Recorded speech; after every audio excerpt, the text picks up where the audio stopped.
السلام عليكم ورحمة الله وبركاته. كان أمنتي براتين أمنتي برات أبدانس أكم جرتو نجاك أبدو نجاكيا جمبتشون نفيدي جمبتشون نبوتشي سي كنا كيس اللي تامس مدار سنين أبو بربادا راتشو سورة سكال بدنا بوليتيو كنا أمتي جرا راتشو كوبا جسيجا ربي سيجا بتشي سي جمبتي عمري كي جمبتياتي عمري كي أبوليتي كتي وجوي أبي راتشو كو سينا كي والفكاتني kan kee hin caalaydheetin yaada si galee bakka ani si argeetin obsaa jira ani gubaan qaba ammallee gubaa keessa jiraatillee namni miidhamaan yoo du'aa'ee godhe inni qaqqaba tsalootii naa godhiraachu baga gammadde hedduu si gammadde obboleetti keetii wajjin wal arguudhaan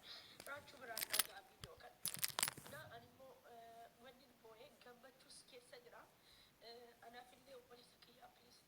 kanaan dura sinitti maddeen ture akka durii namatti waa himachuun iseen jira du'aa inaa godha obboleessa kiyyaafillee du'aa inaa godha anaafillee du'aa inaa godha obboleessa kiyyaa batalee hedduu naa godha fananaan gaariidha fanii ka'uun gaariidha cabuun gaariidha hamilii dhabuun gaariidha obboleetti ofii dhabuun gaariidha obboleessa ofii dhabuun waan gaarii waan hedduu waan gaariidha fitnaa arguun waan gaariidha sin jabeessa raachuun waggaa shanitti haadha dhabemi waggaa kudhanitti abbadha waggaa ja'a dura obboleessa ofii dhabe waggaa kudhan ja'a obboleettii ofii atuun argin amma obboleettii arge raachuun isinii garee namni isa argin jabaata jedheetii yaada ani hedduu rakkoo keessa jira yaada keessa jiran dhufee kolfa garuu namatti dhimatte obboleeyyan kiyyatti illee dhimatte an rakkoo qaba rakkoo na keessa jiru rakkoo atuutte na dhukkubeeti dirqiin kolfa laayin irra dhufe na kolfa taphadha gidi tikkira dabbar hadda bakka obboleessi kiyya wajjin radha walii bilbileetti naasee ture waanuma haadha koo mudadhe tusa mudadhe du'aa inaa godhaafi bakka deemni dabru waan akkasii duraan barbaadu yoo anaa fitnaan nan dhabu waan akkan gaddeetti alhamdulillahi rabbil aalamiin rabbii qobaatti na rabbi singa kanuma yaada guyyaa takkaallee ija obboleessa kiyyaa arguu nan barbaada yeroo nani gammadeera jedhu gaddan nan dhufu yeroo nani of jedhu haasiin waan dhagaa sini galee garuu gisee dhufee qoolfu namni hundi dhugaatti fakkaata wallaahi dhugaatti ni jedha maatiin keessan waan ta'e obboleessi ati an obboleessa kiyya guddifadheera oromoo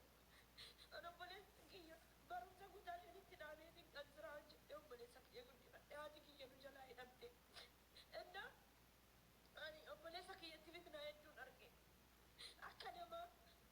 aara galfadheen beeku akka namaa nyaata gaarii nyaadheetii miti kan hin guddadhe akka namaa huccuu gaarii uffadheetii miti kan hin guddadhe haadha kootiin nan dabarsa jedhe haati koo na dabarte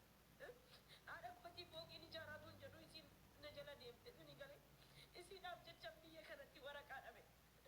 isiin qaqqabadhaa isiin arga jedhe waggaa godhanaati qooda dhoksite dhukkuba kaansarii dhukkuba hedduu namatti himamne jira dhukkuba hedduu na jalaa dhukkubsatte haati koo takkaanatti himtee hin beektu sukkaaran na dhukkuba jetti sini galee garuu sana hundan dabarse erga isiin duutee fitnaa baay'een na qaqqabe sana hunda nan dabarfadhe har'as fitnaan nan dhufe alhamdulillaahi inna dhugaa rabbiin siniin jedha namni fatanaan argine namaa miti የእውነት የነውም ግድግዳ ባር ጉዳት ይባመነ ጌት በቃ ንያት ይቦ ማሊ በሌት ማሊ በድንግያ ረቢግያ ማሊ በሌት አንደ በሚኑ ትሪያለ ሶል ጎዳብኔ አልጎዳብኔ ሰው ነው የሚጎዳኝ በቃ ጅዴቦ አበረከረ ጌት ነው የሚጠኙና አርጋ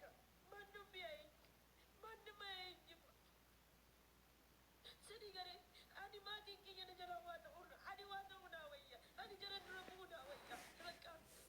inna obboleessi kiyya ijoolleen hin beeku ijoolleen isaa ilma kiyya warri natti dhiyaatan obboleessi kiyya nan dubbisu seeraan wallaahi hedduun bu'aa sababa obboleessa kiyya bilbila naan kaasu yeroo baay'ee bilbila naan kaasu nan bu'aa wallaahi naas naanna'u dhiisi bakka inni barataa jira maal isaa biyya faranji obsee reedii fi obsee beektu biyya faranjiitti biyya jarmanitti jarriin illee jechuudha wallaahi lakkoofsa fudhatanii na akkamitti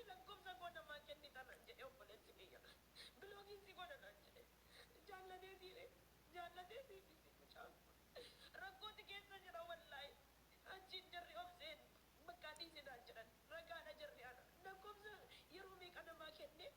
wallaahi guyyaa takka biloogina godhee kadhadhee boo'eetima biloogii irraa ta'e giddee obboleessi koo garuu jaallateetti miti kan biloogina godhe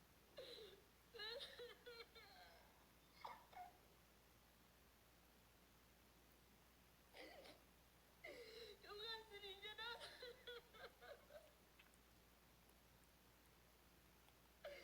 yeroo gooflee taphattu dhugaa sinitti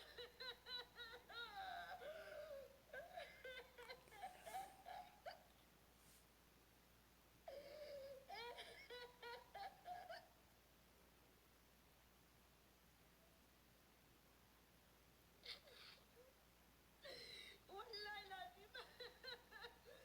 fedhunaan haasa'a fedhunaan hin haasa'a weedu biloogina godha wallahi laaziim jireenyuun jiraadhu ni dhoobadhaan ni yaadaan arguun barbaada harka namaa viidiyoodhaan naan haasa'uusaan barbaada yoo fedhe na haasa'uusiisa yoo fedhe bilbila isaanatti cufata ijoollee jarman jiranutti lakkoofsa isaa geddee na dide obboleessi koo dhugaa dhabbii du'aa hin barbaachisaa waa biraan obboleessa koo du'aa hin mataa godhaa akka raabsuu fi akka obboleessi isaa akka wal arginu du'aa hin godhaa nutillee akkasuma firan qabnu aalii qabnu warra jiruudhaaf du'anii qabna jiruudhaaf du'anii birri haadha kooti takkaa nun laalanu takkaa isa jirtu nuni jedhanu bira ormaa qabna nuti ini kana obboleessi koo kana miidhama obboleessi koo yeroo hunda ani koo haadha koo hin gargaarre ani koo haadha kee gargaarteessa ishee takka mataan dhukkubaa laati mataan darbee jedhaan fedhunaan haasaa fedhunaan hin haasa'u bakka kana boodaan jireenyi koo boo'icha bakka guyyaatti dhuma bu'uudha kan koo kana booda jedhee adda bakka tasfaa hunannee jiraan jedhe bakka ምክንያቱም ኦሮሞን ረቀጤ ገራደ ደንበበነ ተቀቡና ቢያደ ነጥያዳ በቃ እቺ ትመስላለች በረዳ ወርዳ ስራውን ያዛውታ ወርዳ ስራ አደረ ማረፍታ ወርዳ ስራ ኦፖሌ ሰራ ማቄታ ከነጉኖ ጅሬቲ በሬቻ ዱዋይዳ ከዳቢ ረቢ ሀጋ ጅሩ ረቡ ሰቡዛ ድል ያደም amma tu kee lakkoofsa namaa kenne qaxxitaa biloog na godha wallaahi kennu addamatti maaliifi biloogii na godha